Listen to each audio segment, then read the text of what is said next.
Hello, SSC. I think that you are free from danger or injury. This is my third online class. The class is on conditional clauses. I hope that you will enjoy it. Let us learn.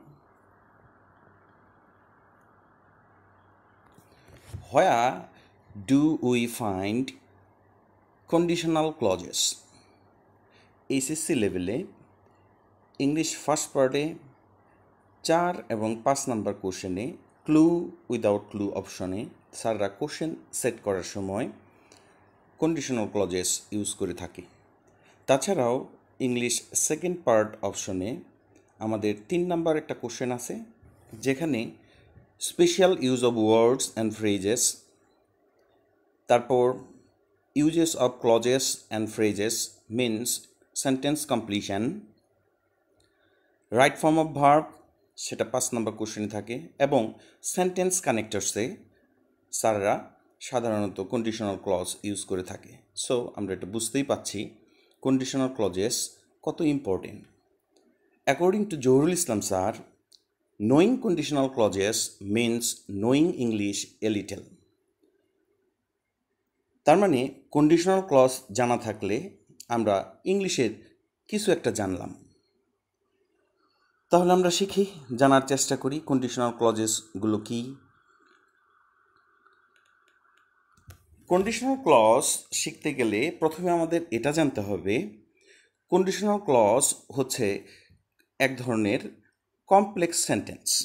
তার মানে subordinate adverbial clause অপশনে complex সেন্টেন্সে আমরা সাধারণত conditional clause পেয়ে থাকি। এটা একটা কমপ্লেক্স সেন্টেন্স এবং আমাদের আরেকটা জিনিস জানতে হবে, it begins with if, unless, provided, had, etcetera. সেন্টেন্সগুলো সাধারণত ইফ, আনলেস, প্রোভাইডেড, হ্যাড এ জাতীয় শব্দগুলো দ্বারা শুরু হয়। আমরা এখন একটা কমপ্লেক্স সেন্টেন্স দেখি। কমপ্লেক্স সেন্টেন্সে সাধারণত কী থাকে? কমপ্লেক্স সেন্টেন্সে একটা প্রিন্সিপাল ক্লজ থাকে, এক বা একাধিক সাবঅর্ডিনেট ক্লজ থাকে।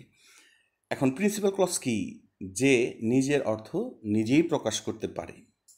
আর সাবঅর্ডিনেট ক্লজ হচ্ছে এমন একটা ক্লজ যে নিজের অর্থ নিজে প্রকাশ করতে পারে না।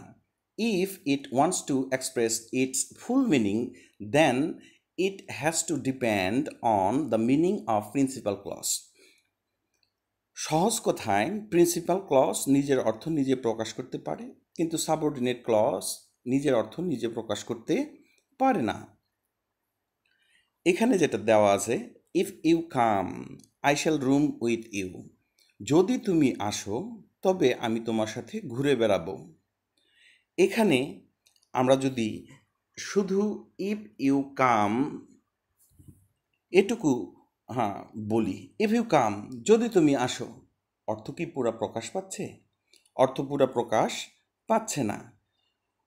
কিন্তু আমরা যদি বলি I shall room with you, আমি তোমার সাথে ঘুরে বেড়াবো, এ নিজের অর্থ নিজেই প্রকাশ করতে পারে। ফলে I shall room with you এটা হচ্ছে প্রিন্সিপাল ক্লজ, কিন্তু ইফ ইউ কাম যে নিজের অর্থ নিজে প্রকাশ করতে পারে না, সেটা হচ্ছে সাবঅর্ডিনেট ক্লজ। এখন আমাদের যেটা বুঝতে হবে, এই কন্ডিশনাল ক্লজগুলো সবসময় সাবঅর্ডিনেট কমপ্লেক্স সেন্টেন্সের সাবঅর্ডিনেট ক্লজ অপশনে আমরা এই কন্ডিশনাল ক্লজগুলো পাবো এবং এগুলো শুরু হবে ইফ দ্বারা অথবা আনলেস দ্বারা অথবা হ্যাড দ্বারা, প্রোভাইডেড দ্বারা। এগুলো আগেই বলা হলো। তাহলে এখন আমরা দেখি নিচে কি আছে। এইখানে আমরা ডেফিনেশন পেয়ে গেছি conditional clause. A conditional clause states a probable state which affects the action or state described in the principal clause. বলা হচ্ছে conditional clause একটি সম্ভাব্য অবস্থাকে বোঝায় যেটি প্রিন্সিপাল ক্লজে বর্ণিত কোনো কাজ অথবা অবস্থাকে প্রভাবিত করে। আমরা উদাহরণের মাধ্যমে জিনিসটা ক্লিয়ার হই।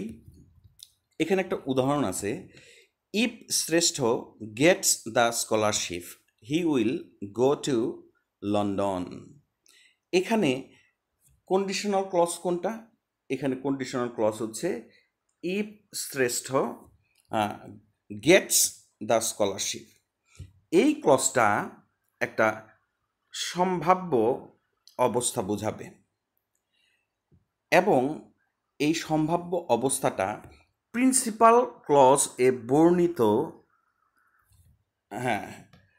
যে কাজ বা অবস্থা আছে তাকে প্রভাবিত করবে।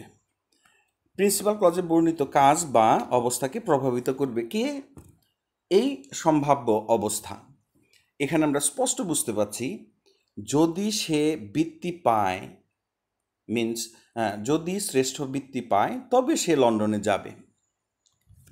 তার মানে তার লন্ডনে যাওয়া ব্যাপারটা পুরো ডিপেন্ড করছে তার স্কলারশিপ পাওয়ার উপর। নিচে আরেকটা উদাহরণ আছে, এরকম আছে, if you apologise I shall forgive you. If you apologise মানে হচ্ছে তুমি যদি ক্ষমা প্রার্থনা করো, আই শ্যাল ফরগিভ ইউ, আমি তোমাকে ক্ষমা করব। তার মানে এই ক্ষমা আমি তোমাকে ক্ষমা করব, আমার ক্ষমা করার ব্যাপারটা পুরো ডিপেন্ড করছে কার উপর? একটা শর্তের উপর, এই সম্ভাব্য অবস্থার উপর। সহজ কথায় আমি একটা কথা লিখে রেখেছি, একটি কাজ হওয়ার ক্ষেত্রে আরেকটি শর্ত লক্ষণীয়। একটি কাজ হওয়ার ক্ষেত্রে আরেকটি শর্ত লক্ষণীয়। এখানে কাজ কি? কাজ হচ্ছে আমি তোমাকে ক্ষমা করব। এই কাজটি হওয়ার জন্য একটি শর্ত আমরা পাই। শর্তটি হচ্ছে ইফ ইউ অ্যাপোলোজাইজ, তুমি যদি ক্ষমা প্রার্থনা করো তবে আমি তোমাকে ক্ষমা করব। ফলে আমরা বুঝে ফেললাম কন্ডিশনাল ক্লজ কি। এখন আমরা দেখব এই ব্যাপারটা আমাদের বুঝতে হবে, where should a conditional clause sit? কোথায় একটি কন্ডিশনাল ক্লজ বসে? লেখা আছে, in most cases a conditional clause sits before and after a principal clause.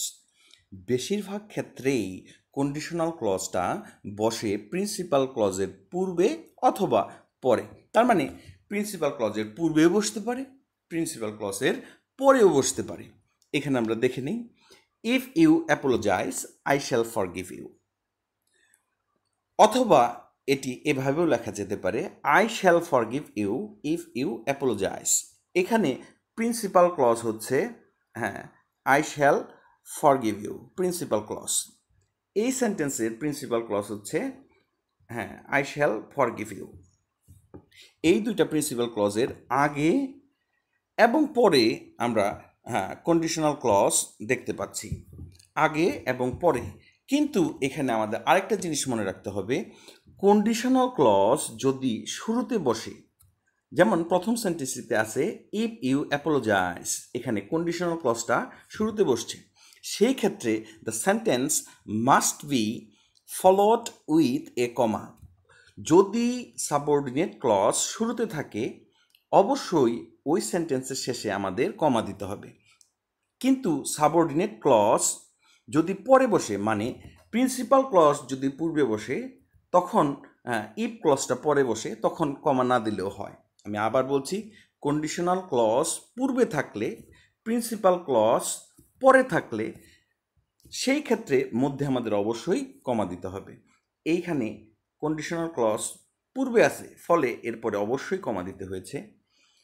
কিন্তু আমরা যখন দেখছি প্রিন্সিপাল ক্লজ পূর্বে আছে কিন্তু কন্ডিশনাল ক্লজ পরে আছে, সেই ক্ষেত্রে আমরা কমা ইউজ করিনি, এটা আমাদের বুঝতে হবে। তার মানে প্রিন্সিপাল ক্লজ পরে থাকলে তার পূর্বে অবশ্যই কমা দিতে হবে। মজা করে বলা যায়, যেহেতু প্রিন্সিপাল ক্লজ হচ্ছে বাক্যের প্রধান অংশ, অধিকতর সম্মানী, সে যদি পরে বসে তার সম্মানার্থে তার পূর্বে একটি কমা ইউজ করা উচিত। আচ্ছা, যাই হোক, আমাদের শুধু এতটুকু মনে রাখলেই হবে, ইফ ক্লজ যদি পূর্বে বসে তবে তারপর অবশ্যই কমা দিতে হয়। আমরা এখানে বুঝে ফেললাম কন্ডিশনাল ক্লজের অবস্থা এবং কখন কমা ব্যবহার করতে হয়। এরপর এখানে আছে টাইপস অফ কন্ডিশনাল ক্লজ। সাধারণত 4 ধরনের কন্ডিশনাল ক্লজ হয়। এখানে লেখা আছে first conditional, second conditional, third conditional and zero conditional. এখানে আরেকটা জিনিস বুঝতে হবে, ফার্স্ট কন্ডিশনাল হচ্ছে বাস্তব শর্ত বোঝায়, সেকেন্ড এবং থার্ড কন্ডিশন অবাস্তব শর্ত বোঝায়, জিরো কন্ডিশন আবার বাস্তব শর্ত বোঝায়। এই জিনিসগুলো মাথায় রাখতে হবে, খুব ভালোভাবে বুঝতে হবে এবং মাথায় রাখতে হবে। ফার্স্ট কন্ডিশন দ্বারা বাস্তব শর্ত, সেকেন্ড কন্ডিশন দ্বারা অবাস্তব শর্ত, থার্ড কন্ডিশন দ্বারা অবাস্তব শর্ত, জিরো কন্ডিশনাল দ্বারা বাস্তব শর্ত বোঝায়। এখন আমরা দেখব ফার্স্ট কন্ডিশন সম্পর্কে শিখব। First conditional clause denotes probable future. First conditional clause সাধারণত সম্ভাব্য ভবিষ্যৎকে উল্লেখ করে। এখানে স্ট্রাকচার দেওয়া আছে। First condition it indicates near future, এটা আসলে নিকট ভবিষ্যৎকে বোঝায়। এটার স্ট্রাকচারগুলো এরকম, if plus present plus future, অনেকে এইভাবে বলে। এটাকে ভেঙে আমি আবার এরকমও লিখছি, if plus present indefinite plus future indefinite, অনেকে এইভাবে বলে। এবার আমি আরও ডিটেলে ভেঙে লিখছি, if plus subject plus V1 plus extension means present indefinite. তারপর ফিউচার ইনডিফিনিটের ক্ষেত্রে আমি লিখছি subject plus shall, will, can, could, may, might plus main verb. এখানে সাধারণত আমাদের ইংলিশ গ্রামার বইগুলোতেও shall, will, can, may use করে, কিন্তু আমরা খুব কমই দেখতে পাই কুড বা মাইট। আসলে এগুলোর ব্যবহারগুলো আমাদের জানা উচিত, জানা থাকা দরকার। কুড এবং মাইট দেখলেই আমরা যেটা ভাবি এগুলো পাস্ট, কিন্তু আমাদের বুঝতে হবে কুড এবং মাইট দ্বারা পাস্ট না বরঞ্চ ফিউচার নির্দেশ করে। তবে এদের সাথে যদি টাইম রেফারেন্স থাকে তবে এরা পাস্ট হতে পারে। নিচের আলোচনায় এগুলো আমরা আরও ক্লিয়ার হব। শুধু আমরা এটুকু জানলাম ফার্স্ট কন্ডিশনেও কুড এবং মাইট ব্যবহার করা যায়। এবং 4 নম্বরে আমরা আরেকটা স্ট্রাকচার লিখেছি, এটা আমাদের বুঝতে হবে, if plus present indefinite plus imperative sentence. PC লেখা আছে, তার মানে প্রিন্সিপাল ক্লজ। এটা কিন্তু পার্সোনাল কম্পিউটার না, অথবা প্রিয়াঙ্কা চোপড়াও না, এটা হচ্ছে প্রিন্সিপাল ক্লজ। আমরা সাধারণত প্রিন্সিপাল ক্লজটাকে কীভাবে লিখি, ফিউচার ইনডিফিনিটে, কিন্তু আমাদের এটা জানতে হবে ফার্স্ট কন্ডিশনে প্রিন্সিপাল ক্লজ ইম্পারেটিভ সেন্টেন্সও হতে পারে। আচ্ছা, দেখা যাক এরপর যে জিনিসটা আমাদের জানতে হবে সেটা হচ্ছে ফার্স্ট কন্ডিশন সম্বন্ধে আমরা সাধারণত শুধু স্ট্রাকচারগুলোই জানি, বাকি অন্য কোনো কিছু এটার ডিটেল ইনফরমেশনগুলো জানি না। আমি এখানে লিখে রেখেছি সম্ভাবনা 90%। তার মানে ফার্স্ট কন্ডিশনে আমরা যাই লিখব তার সম্ভাবনা হচ্ছে 90%। সেটা হতে পারে ইট indicates future, means in future it may happen. এটা হওয়ার ফার্স্ট কন্ডিশনে যাই বলা হবে সেটা হওয়ার সম্ভাবনা হচ্ছে 90%। যদি ঘটে, যদি কাজটা হয় তাহলে সেটা 100% হবে, আর যদি না ঘটে তবে সেটা 0%। That means if anything is said or anything is written in first condition, then there is a probability that it will happen, and the probability or possibility is 90%. If it really occurs, then probability will be 100%. If it does not occur, যদি এটা না ঘটে, then probability will be 0%. তার মানে first কন্ডিশনে আমরা যাই বলবো সেটা হওয়ার সম্ভাবনা 90%। যদি সেটা আসলেই ঘটে তাহলে প্রবাবিলিটি বা সম্ভাবনা হয়ে যাবে 100%, আর যদি না ঘটে তবে প্রবাবিলিটি আর থাকবে না, তখন প্রবাবিলিটি বা সম্ভাবনা হয়ে যাবে 0%। আমরা উদাহরণের মাধ্যমে জিনিসগুলো বোঝার চেষ্টা করি। এখানে এরকম উদাহরণ দেওয়া আছে, if you invite me I shall attend your party. যদি তুমি আমাকে দাওয়াত দাও তবে আমি তোমার অনুষ্ঠানে যাব। এখন যদি সে আমাকে দাওয়াত দেয় এবং পাওয়ার পর আমি যদি তার দাওয়াতে যাই তবে সেটা হবে 100%। কিন্তু সে দাওয়াত দিল, কোনো কারণে আমি যেতে পারলাম না, তবে কাজটা হয়ে যাবে 0%। তার মানে এটা হওয়ার সম্ভাবনা আছে। সম্ভাবনা কতটুকু? 90%। ফার্স্ট কন্ডিশনে বলা হয়েছে মানেই হচ্ছে এটা হওয়ার সম্ভাবনা 90%। সে যদি দাওয়াত দেয় এবং আমি যদি যাই তবে সেটা হয়ে যাবে 100%। আর যদি সে দাওয়াত না দেয় অথবা দাওয়াত পাওয়ার পরেও আমি যদি না যেতে পারি তখন সম্ভাবনা হয়ে যাবে 0%। তার মানে ফার্স্ট কন্ডিশনে আমরা যাই বলি সেটা হওয়ার সম্ভাবনা 90%। যদি হয় তবে সেটা 100%-এ কনভার্ট হবে, আর যদি না হয় 0%। আমার মনে হয় আমরা এটা বুঝতে পেরেছি। তারপর দ্বিতীয় নাম্বার একটা উদাহরণে এরকম লেখা আছে, ইফ অস্কার ওয়ার্কস হার্ড, যদি অস্কার কঠোর পরিশ্রম করে, he shall will can could may might attain success. আমরা এই সেন্টেন্সে স্পষ্ট হচ্ছি যে ফিউচার ইনডিফিনিটে আমরা ইচ্ছা করলে shall, will, can, could, may, মাইট সমস্ত কিছু ইউজ করতে পারি, কোনো সমস্যা নেই। এটা ভাবার দরকার নেই কুড এবং মাইট পাস্ট। ফার্স্ট কন্ডিশনে আমরা কুড এবং মাইটও ইউজ করতে পারি। তারপর আমরা 4 নম্বর একটা স্ট্রাকচার দেখেছিলাম যে প্রিন্সিপাল ক্লজ সবসময় যে ফিউচার ইনডিফিনিট হবে তা না, এটা ইম্পারেটিভ সেন্টেন্সও হতে পারে। সেটার একটা উদাহরণ দেওয়া আছে। এটা প্রিন্সিপাল ক্লজটা এখানে ইম্পারেটিভ সেন্টেন্স আছে। Come here if you are free, যদি তুমি ফ্রি থাকো তবে আসো, তবে এখানে আসো। তার মানে এটা প্রিন্সিপাল ক্লজ আছে হচ্ছে ইম্পারেটিভ সেন্টেন্সে। এটা ভাবার দরকার নেই যে প্রিন্সিপাল ক্লজ সবসময় ফিউচার হবে, এটা ইম্পারেটিভ সেন্টেন্সও হতে পারে। This is all about first condition. আমার মনে হয় আমরা এটা বুঝতে পেরেছি। তারপর আমরা সেকেন্ড কন্ডিশনের দিকে যাব। সেকেন্ড কন্ডিশনে যেটা বলা হয়েছে, second conditional clause refers to unreal future. Unreal future এর বাংলা দেওয়া আছে অবাস্তব ভবিষ্যৎ। তার মানে ভবিষ্যতে এটা হওয়ার সম্ভাবনা 0%। সেকেন্ড কন্ডিশনে আমরা যাই লিখব, there is no probability or possibility that it will happen or take place. ভবিষ্যতে এটা ঘটার কোনো সম্ভাবনা নাই। এটা আমাদের খুব ভালোভাবে বুঝতে হবে। সেকেন্ড কন্ডিশন মানেই হচ্ছে অবাস্তব ভবিষ্যৎ, যেটা ভবিষ্যতে কখনো ঘটবে না। এটা স্ট্রাকচারগুলো আমরা দেখিনি। এটা স্ট্রাকচারগুলো হচ্ছে if plus past indefinite. Past ইনডিফিনিটটা দুইভাবে থাকতে পারে, subject plus V2 means past form of a verb.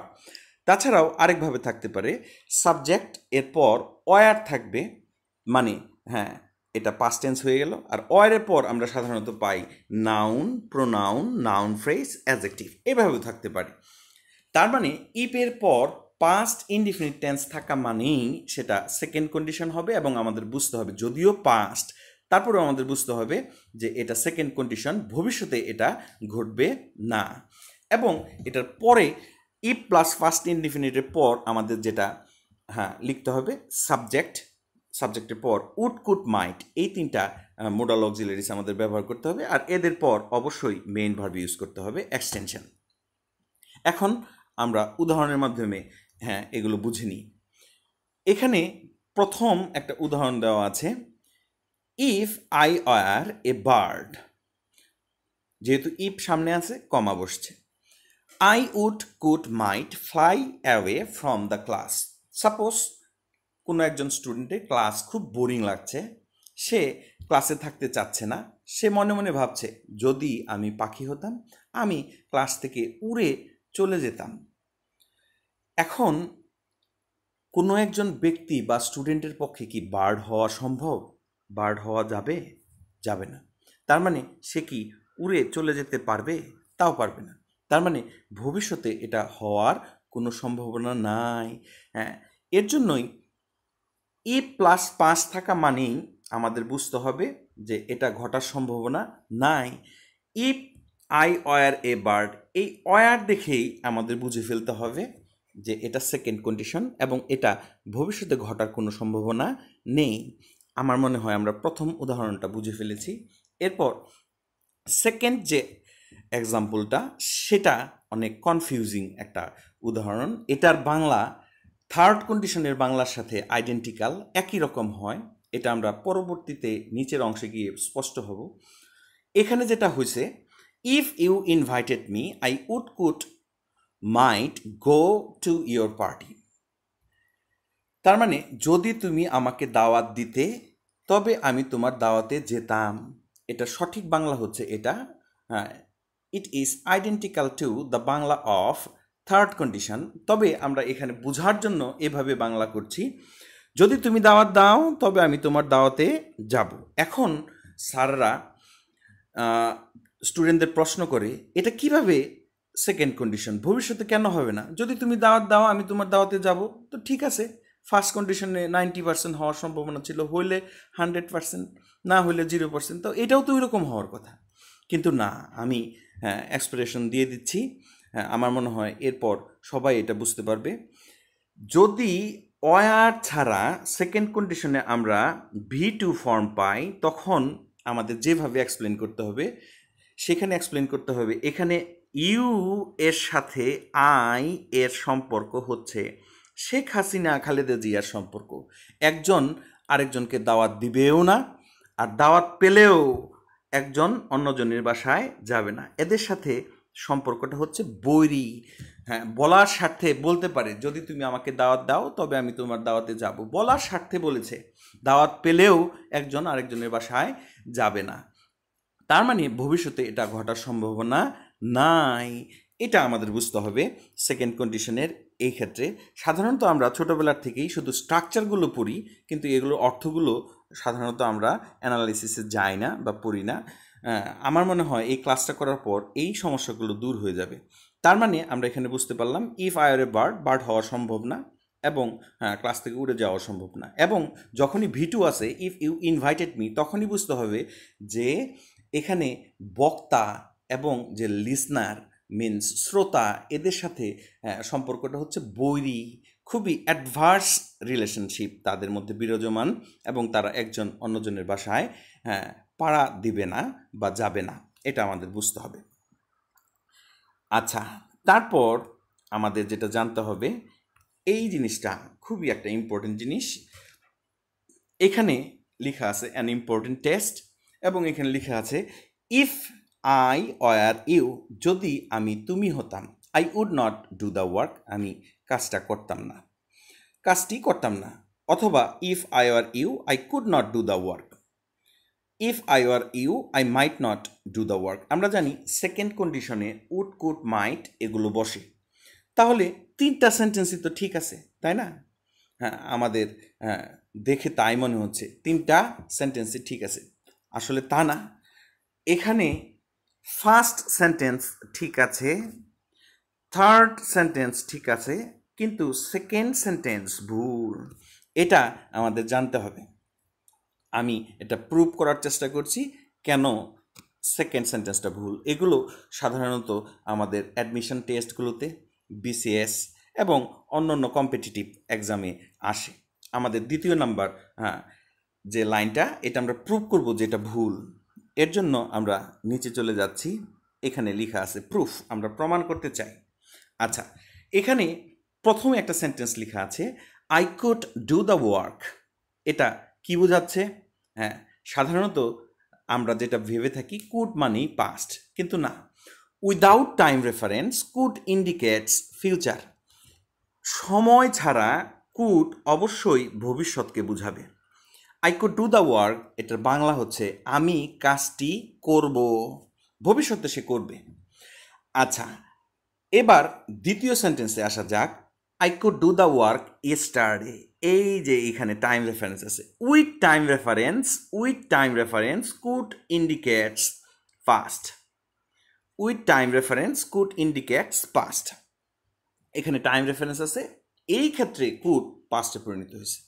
এখন আমরা থার্ড সেন্টেন্সে আসি, I could not do the work.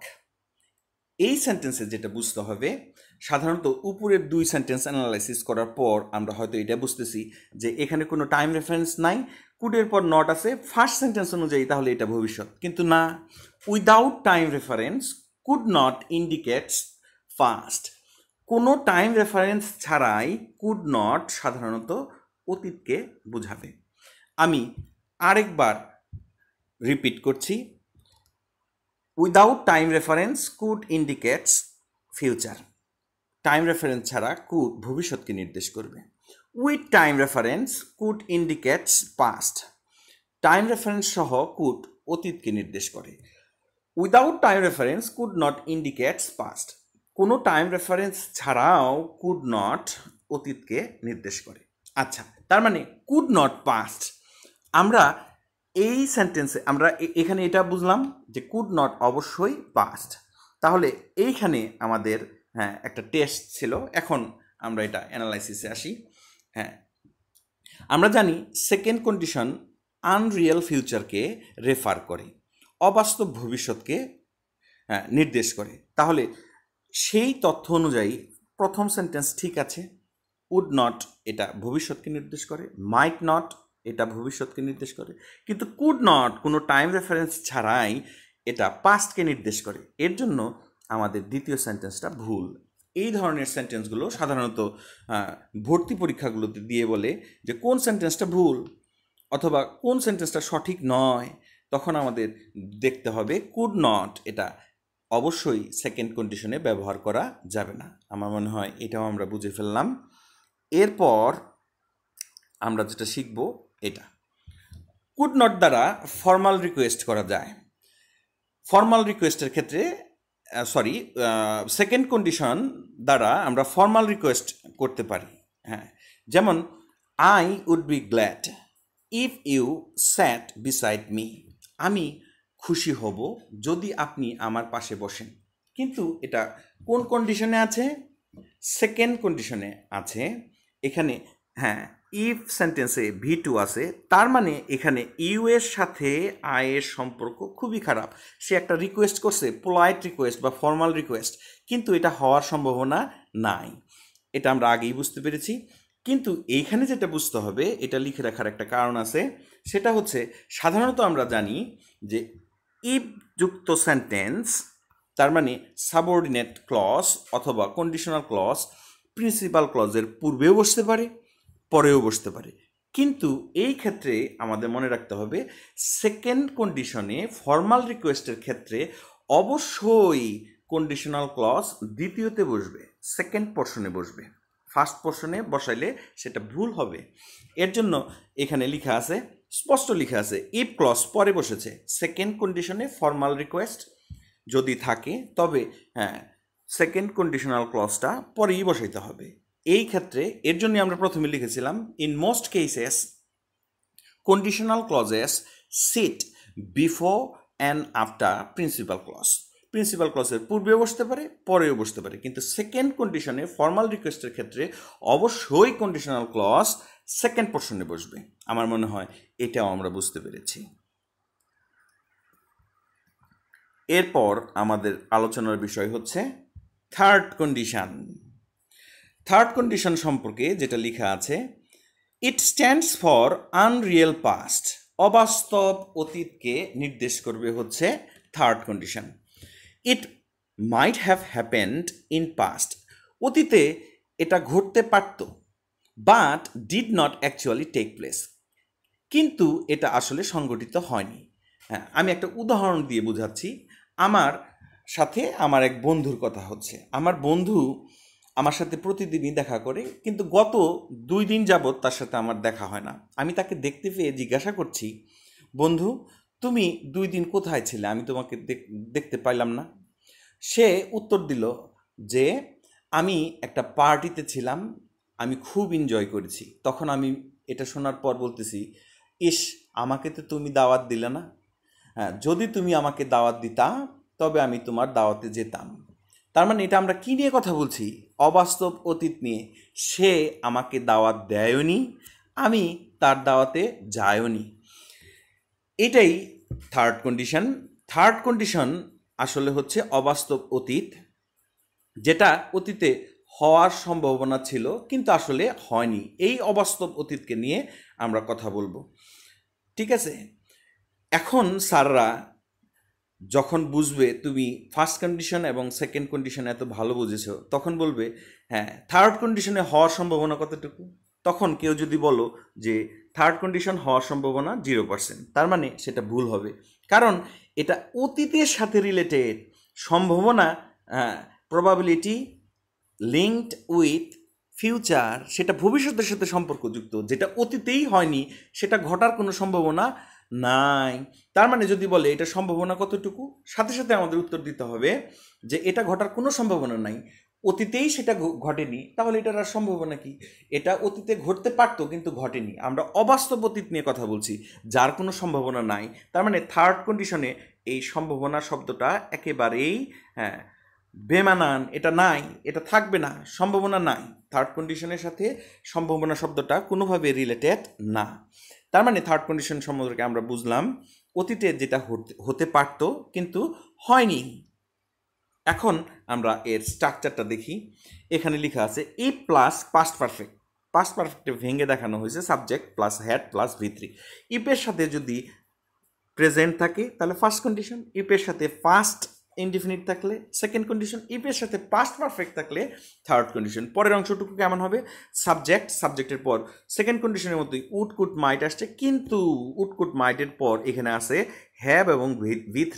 Modern ইংলিশে এটাকে পারফেক্টিভ ইনফিনিটিভ বলা হয়। এক এক মডালের পর পারফেক্টিভ ইনফিনিটিভ বসে এক এক রকম অর্থ দেয়, সেটার মধ্যে আমি আর যাচ্ছি না, আমি শুধু স্ট্রাকচারটা দেখাচ্ছি। ইফ প্লাস পাস্ট পারফেক্ট থাকলে সাবজেক্টের পর থার্ড কন্ডিশনে উড কুড মাইটের পর have plus V3 plus extension থাকতে পারে। এখন আমরা বুঝে নিই, এখন আমাদের উদাহরণগুলো বুঝতে হবে। এখানে প্রথম একটা উদাহরণ দেওয়া আছে, if you had invited me I would could might, যে কোনো একটা বসাইলে হবে, have gone to your party. যদি তুমি আমাকে দাওয়াত দিতে তবে আমি তোমার অনুষ্ঠানে যেতাম। আমাকে কি সে দাওয়াত দিয়েছিল? না। আমি কি তার অনুষ্ঠানে গিয়েছিলাম? না। তাহলে অতীতে যেটা হয়নি সেটা নিয়ে আলোচনা হচ্ছে, আর এর জন্যই এটা থার্ড কন্ডিশন। দ্বিতীয় নম্বর উদাহরণটা দেখি, if I had money I would could might have bought a কার।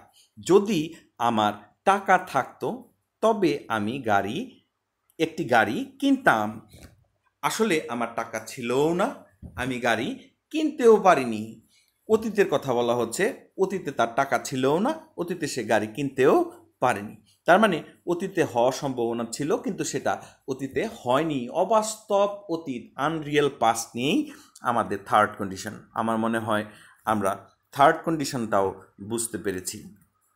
এইবার একটা কম্পারিজন পড়তে হবে।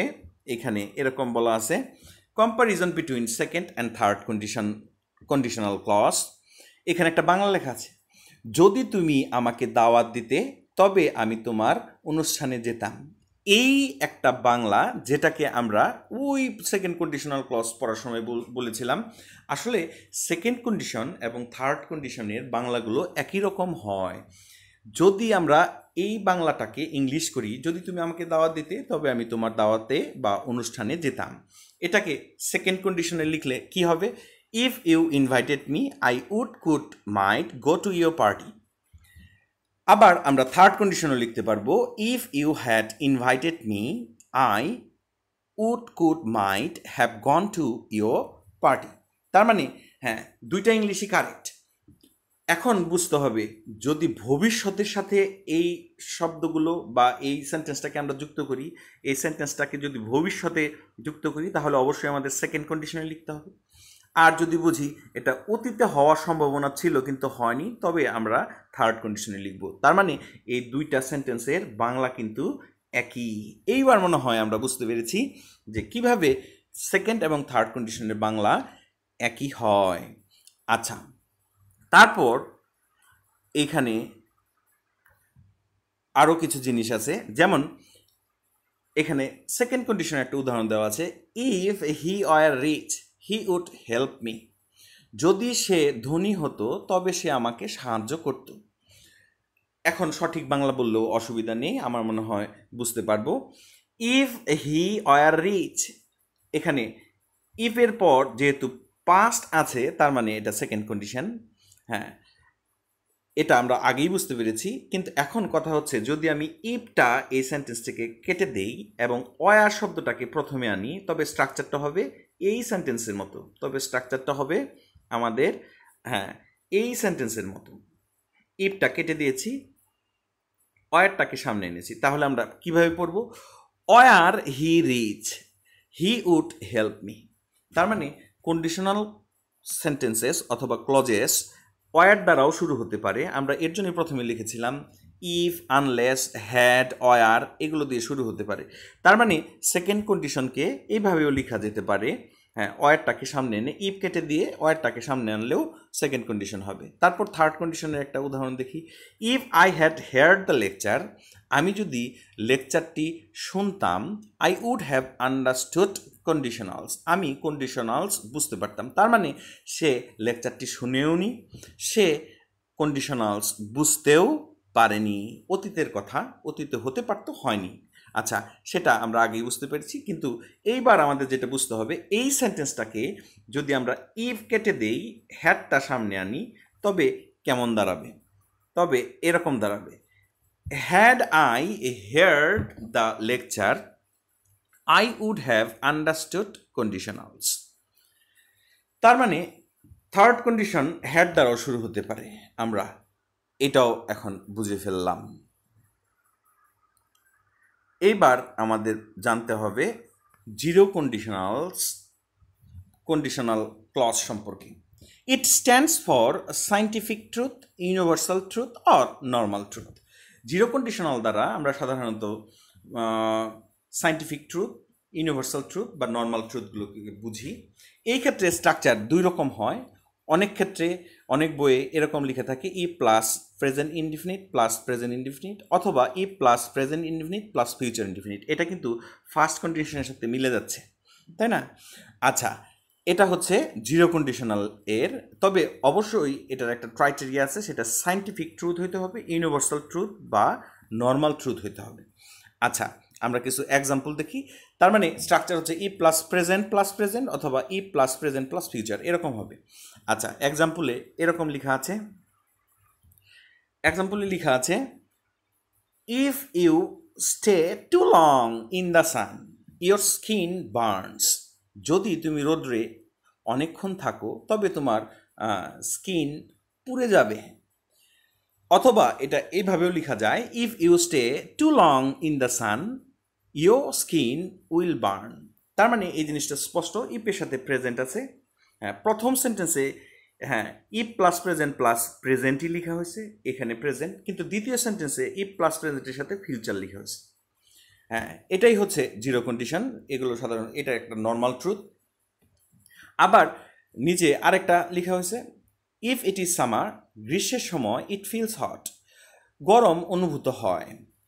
এটা আবার এইভাবেও লেখা যাবে, if it is summer it will feel hot. তার মানে if plus present if plus present plus future. তবে আমার সাজেশন হচ্ছে জিরো কন্ডিশন তোমার যদি লিখতে হয় তবে অবশ্যই তুমি প্রথম স্ট্রাকচারটা ফলো করবা। ইফ প্লাস প্রেজেন্ট সব থেকে কারেক্ট হচ্ছে এই সেন্টেন্সগুলো। ইফের সাথে যদি আমরা এটা লিখি এবং এটা লিখি, জিরো কন্ডিশনে আমাদের এই জিনিসগুলো লেখা উচিত, ইফ প্লাস প্রেজেন্ট। তবে ফিউচার লিখলেও ভুল হয় না। তবে ইফ প্লাস প্রেজেন্ট বেশিরভাগ গ্রামারিয়ানরা এই দুটাকে সাপোর্ট করে। তার মানে এক নাম্বার স্ট্রাকচারটাকে সাপোর্ট করে বেশি জিরো কন্ডিশনের ক্ষেত্রে। এই ছিল আমাদের কন্ডিশনাল। আমার মনে হয় আমরা বুঝতে পেরেছি। এখানে তোমাদের জন্য কিছু প্র্যাকটিস দেওয়া আছে। যেমন এক নাম্বার লেখা আছে, how many types does conditional clause have. Conditional ক্লজের কতগুলো টাইপ আছে। তারপর বলা হচ্ছে এরকম, if we had a boat we dash the bill easily, will cross, would cross, এগুলো তোমরা দেখবা কোনটা হওয়ার উচিত।